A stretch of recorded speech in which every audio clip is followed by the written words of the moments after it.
Fernando Fraquelli, ¿cómo estás? Bienvenido. Buen día, muy bien. Feliz 2016. ¿Cómo arrancaste Lo el mismo. año? ¿Bien? Bien, muy bien. Y trabajando. Bueno, ¿y cómo arrancaron los senadores y diputados este año? ¿Cómo serán estos meses de verano? A ver, van a ser unos meses de conversaciones, yo te Ajá. diría de negociaciones, en el buen sentido, ¿no? Buscando acuerdos políticos y acuerdos parlamentarios porque mucha información va a pasar por el Parlamento Nacional. ¿Va a haber extraordinarias? ¿No va a haber extraordinarias? Esa es una incógnita que hoy tienen los legisladores, pero desde el oficialismo confían que para el mes de febrero va a haber extraordinarias en el Parlamento Nacional. Hay uno de los temas centrales. Corte Suprema. Corte Suprema de Justicia. Hay dos nombres, uno es el de Carlos Rosenblatt y el otro es el de Horacio Rosati, los futuros ministros de la Corte Suprema de Justicia de la Nación. Que hubo primero un decreto del presidente Mauricio Macri, este decreto los nombra en comisión, generó mucho ruido en el ambiente político y mucho más en el Parlamento Nacional. Recordemos que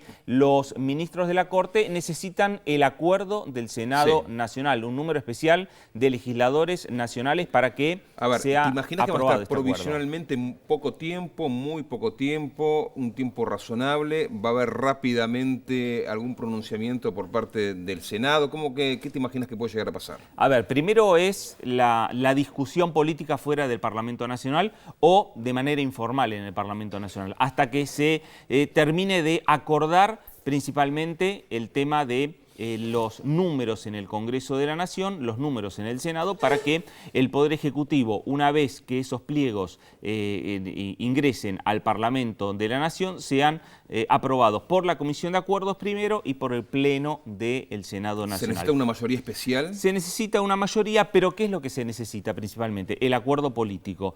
¿Por qué? Porque los nombres de los dos postulantes del Poder Ejecutivo Nacional en el Senado no tienen objeciones por parte de los propios senadores de la oposición principalmente. ¿Por qué decimos de la oposición principalmente? Por el número que tiene hoy el Senado Nacional. El Frente para la Victoria tiene 42 senadores de 72. De que no lo van a, ellos, si se vota en febrero, ya anticiparon desde el Frente para la Victoria, si juran en febrero, ya aseguraron de que ellos van a votar en contra. A ver, el Frente para la Victoria hizo un planteo apenas se conoció el decreto del Poder Ejecutivo Nacional.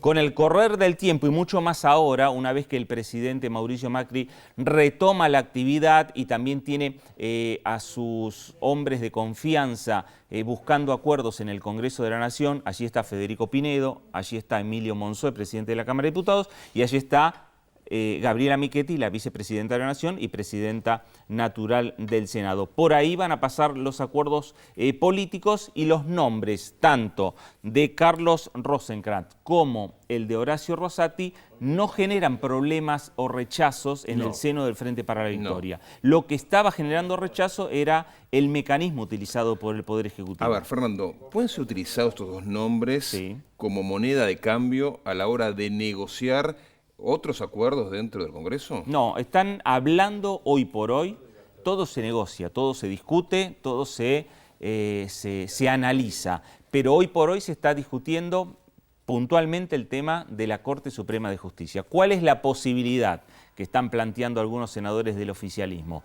Acompañar lo que es la designación que pretende el Poder Ejecutivo Nacional, pero también plantear la posibilidad de aumentar los miembros de la Corte Suprema de Justicia, que no sea de 5 miembros, sino que vuelva a ser de 7 miembros. Y en esos de esas dos vacantes que se consagrarían, allí habría acuerdos para que vaya algún representante de la Unión Cívica Radical y algún representante directo del Partido Justicialista. Porque dicen hoy, tanto desde el oficialismo como de la oposición, los nombres los puso Mauricio Macri, más allá de que Rosenkrantz es un hombre cercano al radicalismo, fue asesor de Raúl Alfonsín, y de que Horacio Rosati es un hombre más cercano al peronismo, fue ministro de Néstor Kirchner. Pero hoy en el Senado dicen, esos nombres nosotros no los propusimos, los propuso Mauricio Macri, lo propuso el presidente de la Nación. Busquemos alternativas para que nosotros también pongamos algunos nombres para integrar la Corte Suprema de Justicia. Lo cierto es que de aquí a febrero se esperan acuerdos. ¿Para qué? Para que el Senado Nacional avale desde el punto de vista legislativo los nombres que propone el Poder Ejecutivo para la Corte Suprema de Justicia de la Nación. Gracias, Fernando. Estaremos hablando seguramente durante todo el verano de este tema. Evidentemente no se agota con el nombramiento de estos dos futuros ministros. Seguimos con Lourdes.